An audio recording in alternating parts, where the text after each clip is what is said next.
Hello student, welcome to our YouTube channel commerce efficiency. आज की class में समझेंगे कि कैसे सिंपल अर्थमेटिक मीन को कैलकुलेट किया जाता है कॉन्टिन्यूस सीरीज में, यानी कि फ्रीक्वेंसी डिस्ट्रीब्यूशन में। तीनों मेथड कवर करेंगे। इसे लास्ट क्लास में हमने कवर किया था कंसेप्ट कि कैसे मीन कैलकुलेट किया जाता है डिस्क्रीट सीरीज के अंदर, यानी कि फ्रीक्वेंसी एरे में। तो हमने डायरेक्ट अज्यूम मीन और स्टेप डेविएशन मेथड तीनों कवर किए हैं लास्ट क्लास में डिस्क्रीट सीरीज के। अगर अभी तक आपने लास्ट क्लास नहीं देखिए ताकि आपकी स्टडी में कंसिस्टेंसी बनी रहे। अगर अभी तक आपने मेरे यूट्यूब चैनल कॉमर्स एफिशिएंसी को सब्सक्राइब नहीं किया, सब्सक्राइब कीजिए और बेल आइकन जरूर प्रेस कीजिए ताकि जब भी मैं न्यू वीडियोस अपलोड करूं सबसे पहले नोटिफिकेशन आपके पास जाए, आप वीडियोस को देखकर आपकी स्टडी बूस्टअप हो। कवर करते हैं कि फ्रीक्वेंसी डिस्ट्रीब्यूशन क्या होती है, यानी कि कॉन्टिन्यूस सीरीज क्या होती है। कॉन्टिन्यूस सीरीज ऐसी सीरीज होती है जहां पे आइटम को क्लासीफाई किया जाता है क्लास इंटरवल के अंदर। क्लास इंटरवल जैसे 5 से 10, 10 से 15, 15 से 20, इस तरीके से है जो क्लास इंटरवल है जो बनाए जाते हैं। तो क्लास इंटरवल के साथ साथ हमें फ्रीक्वेंसी भी गिवन होती है। फ्रीक्वेंसी हर एक रेंज की गिवन होती है। हर एक क्लास इंटरवल की कितनी फ्रीक्वेंसी है वो दोनों ही हमारे पास है जो गिवन होते हैं। तो इसको हम एग्जांपल की हेल्प से समझते हैं। कॉन्टिन्यूस सीरीज में मीन कैलकुलेट करने के 3 मेथड होते हैं, direct method, assume mean method, step deviation method. Direct method में क्या होता है कि समीशन ऑफ एफ एम क्या होती है, यहाँ पे मिड वैल्यू होती है। मिड वैल्यू हम कैसे कैलकुलेट करते हैं, जैसे यहाँ पे क्लास इंटरवल के अंदर डाटा गिवन है कि हमारे पास मान लेते एग्जांपल के क्लास है 0 से 10, 10 से 20। तो ये मेरे पास x गिवन है। मिड वैल्यू में कैसे कैलकुलेट करूँगी, लोअर लिमिट प्लस में अपर लिमिट डिवाइड बाय 2 करके। तो 5 मेरे पास मिड वैल्यू आ गई है, लोअर लिमिट प्लस में अपर लिमिट डिवाइड बाय 2 करके 15 मिड वैल्यू आ गई है। इस तरीके से हम क्या करेंगे, मिड वैल्यू को कैलकुलेट करेंगे। अब जो मिड वैल्यू क्यों कैलकुलेट की गई क्लास इंटरवल के केस में, क्योंकि जब हम मल्टीपल करते पहले डिस्क्रीट सीरीज में हमने क्या किया था, फ्रीक्वेंसी और वेरिएबल की मल्टीपल की थी। तो यहाँ पे हम कैसे मल्टीपल कर सकते हैं फ्रीक्वेंसी, क्योंकि यहाँ पे तो क्लास इंटरवल के अंदर डाटा गिवन होते हैं। इस कारण से हम क्या करते हैं, क्लास इंटरवल के केस में सबसे पहले मिड वैल्यू कैलकुलेट करते हैं, फिर हमने फ्रीक्वेंसी के साथ क्या करना होता है, मिड वैल्यू की मल्टीपल करनी होती है। तो जो टोटल आएगा फ्रीक्वेंसी और मिड वैल्यू की मल्टीपल का, वो हमने यहाँ पे रखनी है वैल्यू, और समीशन ऑफ एफ यानी कि फ्रीक्वेंसी का जो टोटल होगा उससे डिवाइड करेंगे। अज्यूम मीन मेथड में क्या होता है कि हम एक्चुअल मीन की बजाय अज्यूम मीन की हेल्प से मीन को कैलकुलेट करते हैं। यहाँ पे जो मिड वैल्यू होगी, इस मिड वैल्यू में से कोई भी एक आइटम को अज्यूम कर लेंगे कि ये मीन है। फिर उसके बाद हमने क्या कैलकुलेट करना होता है, डेविएशन कैलकुलेट करना होता है कि मिड वैल्यू और अज्यूम मीन का डेविएशन कितना है। फिर जो डेविएशन आएगा उसको फ्रीक्वेंसी से मल्टीपल करेंगे और इनका टोटल कर ले जाएगा और डिवाइड कर देंगे फ्रीक्वेंसी के टोटल से। स्टेप डेविएशन मेथड में क्या होता है कि इससे फर्दर एक स्टेप और टेक किया जाता है। जैसे यहाँ पे तो हमने सिर्फ डेविएशन तक छोड़ दिया था, लेकिन स्टेप डेविएशन में क्या होता है कि जो डेविएशन आता है उसको हम डिवाइड करते हैं कॉमन फैक्टर से और डी डैश को कैलकुलेट करते हैं।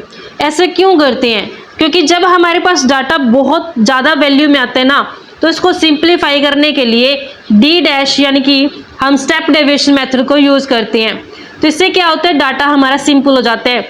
तो जब डी डैश कैलकुलेट करते हैं तो डेविएशन को कॉमन फैक्टर से डिवाइड कर दिया जाता है, और जब हम फॉर्मूले में पुट करते हैं तो यही कॉमन फैक्टर से क्या करते हैं, इसको मल्टीपल कर देते हैं।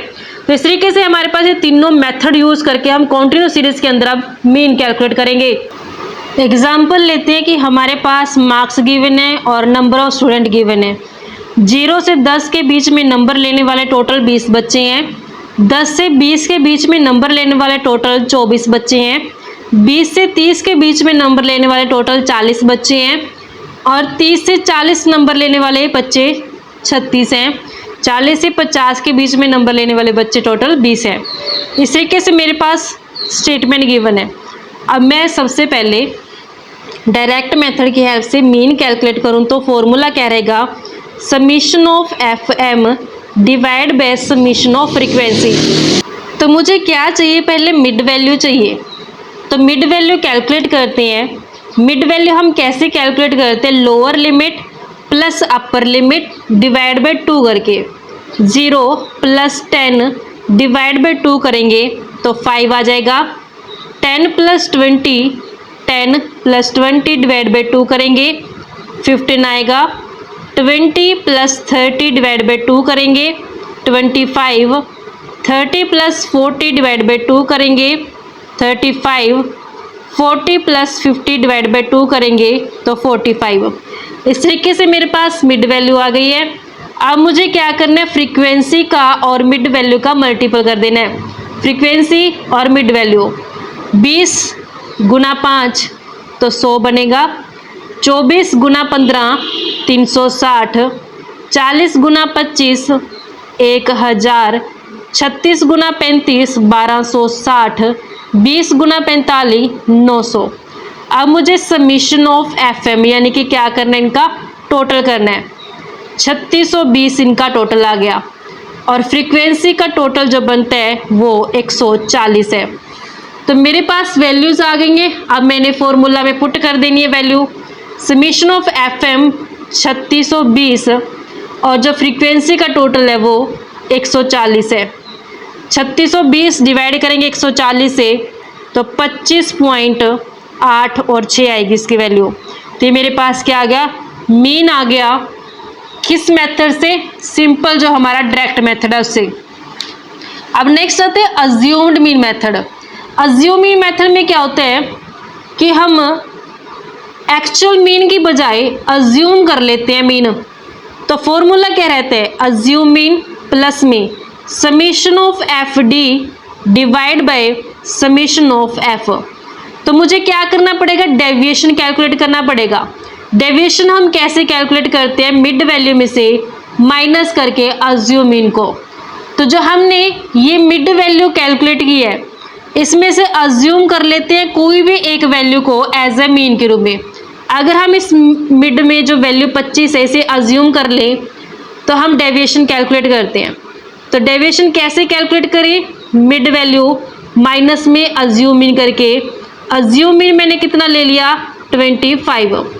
5 माइनस 25 तो माइनस का 20। 15 माइनस 25 माइनस का 10। 25 माइनस 25 0। 35 माइनस 25 प्लस का 10। 45 माइनस 25 प्लस का 20। अब नेक्स्ट मुझे क्या करना है, इस डेविएशन को मल्टीपल कर देना है किससे, फ्रीक्वेंसी से। तो जो मेरे पास D है यानी कि डेविएशन और जो मेरे पास F है फ्रीक्वेंसी, इन दोनों को मल्टीपल करते हैं।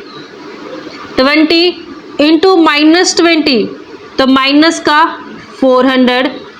फ्रीक्वेंसी 24 डेविएशन माइनस 10 तो मेरे पास माइनस का 240। 0 से मल्टीपल करेंगे 0 आएगा। 36 इंटू 10 360 प्लस का आएगा। 20 इंटू 20 400 प्लस का आएगा। अब मुझे समीशन ऑफ FD चाहिए, कैसे कैलकुलेट करें, माइनस को अलग और प्लस को अलग। तो माइनस का टोटल 640 प्लस का टोटल 760, प्लस माइनस माइनस हो जाएगा, वैल्यू आएगी 120। लेकिन बड़ी रकम क्या है 760, प्लस की है तो इसका आंसर ये प्लस का आएगा। अब वैल्यू पुट करते हैं। अज्यूम मीन कितना किया गया 25, तो अज्यूम मीन की जगह वैल्यू पुट करते हैं 25। प्लस में समीशन ऑफ FD कितना है 120 और समीशन ऑफ फ्रीक्वेंसी कितना है हमारे पास 140। तो अब हम इसे सोल्व आउट करते हैं। 25 प्लस 120 डिवाइड बाई 140 करेंगे 0.86 आएगा। ऐड करके 25.86 वैल्यू बनेगी। तो ये हमारे पास मीन आ गया अज्यूम मीन मेथड से और ये मीन आया था डायरेक्ट मेथड से। दोनों ही मेथड से हमने मीन कैलकुलेट किया, कोई भी चेंजेस है जो नहीं आया इसमें। अब नेक्स्ट थर्ड मेथड आता है हमारे पास step deviation method. Step deviation method में हम मीन कैसे कैलकुलेट करते हैं, अज्यूम मीन प्लस में summation of F D dash divide by summation of frequency. D dash कैसे कैलकुलेट करते हैं, डेविएशन को डिवाइड करते हैं कॉमन फैक्टर से और यहाँ फॉर्मूले में मल्टीपल करते हैं इसी कॉमन फैक्टर से। तो मेरे पास D तो है, अब मैं क्या करूँ D डैश को कैलकुलेट कर लूँ। D डैश, तो यहाँ पे D डैश कैलकुलेट करने के लिए क्या करना पड़ेगा, डी यानी कि जो डेविएशन है उसको कॉमन फैक्टर से डिवाइड करेंगे। तो अब मैं कॉमन फैक्टर क्या लेके चलूँ, तो यहाँ पे इन सब में कॉमन क्या नज़र आ रहा है, जो मेरे पास डेविएशन आया है, डेविएशन सब में मेरे पास कॉमन क्या आ रहा है। अगर मैं 10 से डिवाइड कर दूँ सभी को तो मेरे पास सिंपल हो जाएगा ये, क्योंकि मैंने क्या करना है, डी डैश कैलकुलेट करना है, डी डिवाइड बाई सी करके। तो मेरे पास डी क्या है, ये है मेरे पास डी, जो ये मेरे पास सीरीज है ना, ये डी है, डेविएशन है जो मैंने कैलकुलेट किया है। इन सब में कॉमन मुझे 10 नज़र आ रहा है, तो अगर मैं कॉमन फैक्टर 10 लेती हूँ तो मेरे पास डी डैश आ जाएगा, यानी कि जितना डेविएशन सबको मैं 10 से डिवाइड कर दूँ तो माइनस का 2 आएगा, माइनस का 1, 0, 1 और 2। अब नेक्स्ट मैंने क्या करना है, जो मेरे पास फ्रीक्वेंसी है उसको मल्टीपल कर दूंगी डी डैश से। जो मैंने ये डी डैश कैलकुलेट किया है, इस डी डैश को, जो मेरे पास ये डी डैश की वैल्यू है, इसको मल्टीपल कर देती हूँ मैं इस फ्रीक्वेंसी से, तो मेरे पास एफ डी डैश आ जाएगा। -2 और 20 तो माइनस का 40, 24 इंटू -1 तो माइनस का 24, नेक्स्ट 0 ही बनेगा। 36 इंटू 1 प्लस का 36, 20 इंटू 2 प्लस का 40। माइनस को अलग ऐड करते हैं, प्लस को अलग ऐड करेंगे, तो मेरे पास ये माइनस का 64 और ये प्लस का 76। Summation of F D dash calculate करते हैं, प्लस माइनस माइनस हो जाएगा, 76 में से माइनस करेंगे 64 तो 12 बनेगा। तो मेरे पास summation of F D dash की वैल्यू आ गई है। अब मैं पुट करती हूँ फॉर्मूला में। अज्यूम मैंने कितना किया हुआ है, मीन यहाँ पे अज्यूम मीन है मेरे पास 25 plus summation of F D dash जो मेरे पास यहाँ पे कैलकुलेट किया गया है 12 divide by summation of F frequency का टोटल मेरे पास कितना है 140 और मैंने कॉमन फैक्टर लिया 10। सोल्व आउट करते हैं इसे, 25 प्लस 12 डिवाइड बाई 14 करेंगे, वैल्यू बनती है 0.86, दोनों को ऐड करेंगे 25.86 बनते हैं। तो यहाँ पे हमारे पास क्या आ गया, मीन आ गया स्टेप डेविएशन मेथड से। तब चेक कर सकते हो, चाहे डायरेक्ट मेथड हो, चाहे अज्यूमिंग मेथड हो, चाहे स्टेप डेविएशन मेथड हो, तीनों से मीन क्या आया है, सेम आया है। इस तरीके से बच्चों हमारे पास एक कंसेप्ट बनता था मीन कैलकुलेट करना कॉन्टिन्यूस सीरीज के अंदर डायरेक्ट मेथड, अज्यूमिंग मेथड और स्टेप डेविएशन मेथड से। आई होप आपको क्लियर हो गया है। नेक्स्ट क्लास में कुछ डिफरेंट सीरीज जो कि कम्युलेटिव सीरीज है, इंक्लूसिव एक्सक्लूसिव, ऐसी सीरीज के अंदर कैसे कैलकुलेट कर सकते हैं मीन समझेंगे। ऐसी रेगुलर क्लासेस के लिए आप मेरे यूट्यूब चैनल कॉमर्स प्रोफिशिएंसी को सब्सक्राइब करें, बेल आइकन जरूर प्रेस करें ताकि जब भी मैं न्यू वीडियोज़ अपलोड करूं सबसे पहले नोटिफिकेशन आपके पास जाए, आप वीडियोज़ को देखकर आपकी स्टडी बूस्ट अप हो।